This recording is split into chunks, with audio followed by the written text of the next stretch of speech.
वैकुंठाला गेलेला तुकाराम, वैकुंठाला गेलेला तुकाराम परत कसा आला हा प्रश्न माझ्या मनाला पडला होता. तेवढ्यात माझ्या कानावर आवाज आला. इथली व्यवस्था पाहून मी बेचैन होतो. वैकुंठाला गेलो तरी वैकुंठाला गेलेला तुकाराम परत कसा आला हा प्रश्न माझ्या मनाला पडला होता. तेवढ्यात माझ्या कानावर आवाज आला. इथली व्यवस्था पाहून मी बेचैन होतो. वैकुंठाला गेलो तरी मी उपदेश देऊन गेलो. माझी गाथा इंद्रायणीच्या डोहात बुडवली तरी. म्हणून मी ठरवून टाकलं की आता माघारी गेल्याशिवाय पर्याय नाही. म्हणून मी ठरवून टाकलं की आता माघारी गेल्याशिवाय पर्याय नाही. आणि परत गेल्यावरही उपदेश देऊन आता भागणार नाही. आणि परत गेल्यावरही उपदेश देऊन आता भागणार नाही हे मी तिथेच ठरवलं होतं. खाली दिसत होतं सारं भेसळीचं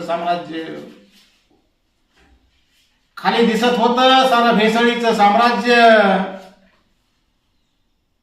येथील भांडवलशाही वर्चस्ववादी लोकांनी उभा केलेल्या मळ्याची मळे. येथील भांडवलशाही वर्चस्ववादी लोकांनी उभे केलेले मळ्याचे मळे तेही भेसळयुक्त. म्हणून मला यावं लागतंय खाली तुकाराम मुंडे म्हणून. मला यावं लागतंय खाली तुकाराम मुंडे म्हणून. हातामध्ये नियमांचा कायद्याचा कोरडा घेऊन मी परत निघालोय. आता तुम्हाला गाथेतला तुकाराम दिसणार नाही. तर तो दिसेल या 21व्या शतकातला बाबासाहेबांच्या विचाराचा पाईक असलेला तुकाराम मुंडे. आता दिसेल तुम्हाला 21व्या शतकातला बाबासाहेबांच्या विचारांचा पाईक असलेला तुकाराम मुंडे कायद्याच्या कचाट्यात सापडला की तो कुणाचीही भीडभाड न ठेवणारा. मग तो कोणीही असेल बादशाह, स्वतःचा किंवा कुणाचा कोणीही. आणि हा परत जातेवेळी विमानाचे नावही घ्यायचे नाही. कोणी. कारण आता विमानालाही सुट्टी देत नाही तिथं हे मला वरच कळलं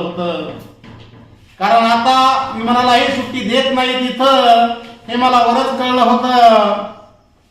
कारण या पुरोगामी महाराष्ट्रात पहाटेच्या 6ला कामावर हजर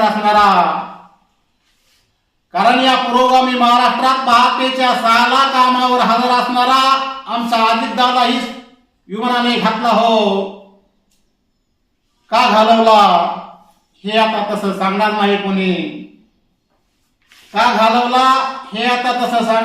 कोणी. कारण इथली पूर्ण व्यवस्थाच शंड झालेली आहे. पूर्णपणे शंड झालेली आहे. म्हणून मला यावं लागतंय तुकाराम मुंडे होऊनच परत माघारी. इथं संत तुकाराम म्हणून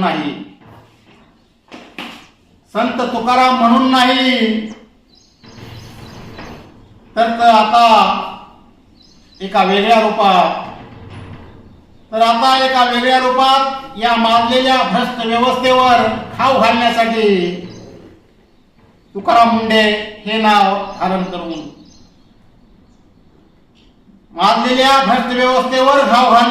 तुकाराम मुंडे हे नाव धारण करूनच येतोय मी परत एकदा तुकाराम मुंडे. मित्रांनो, हे आहेत आमच्या बीड जिल्ह्याचं भूषण, शिक्षक, कवी आणि एक उमद व्यक्तिमत्व श्री बाळासाहेब गरकळ. श्री तुकाराम मुंडे हे खरोखर जगद्गुरू श्री संत तुकाराम महाराजांचा अस्सल वारसा चालवत आहेत. त्यांच्यावर केलेली ही कविता आणि त्यामध्ये अजित पवार यांचं पहाटं विमानाने अपघाती निधन या सर्वावर भाष्य केलेलं आहे.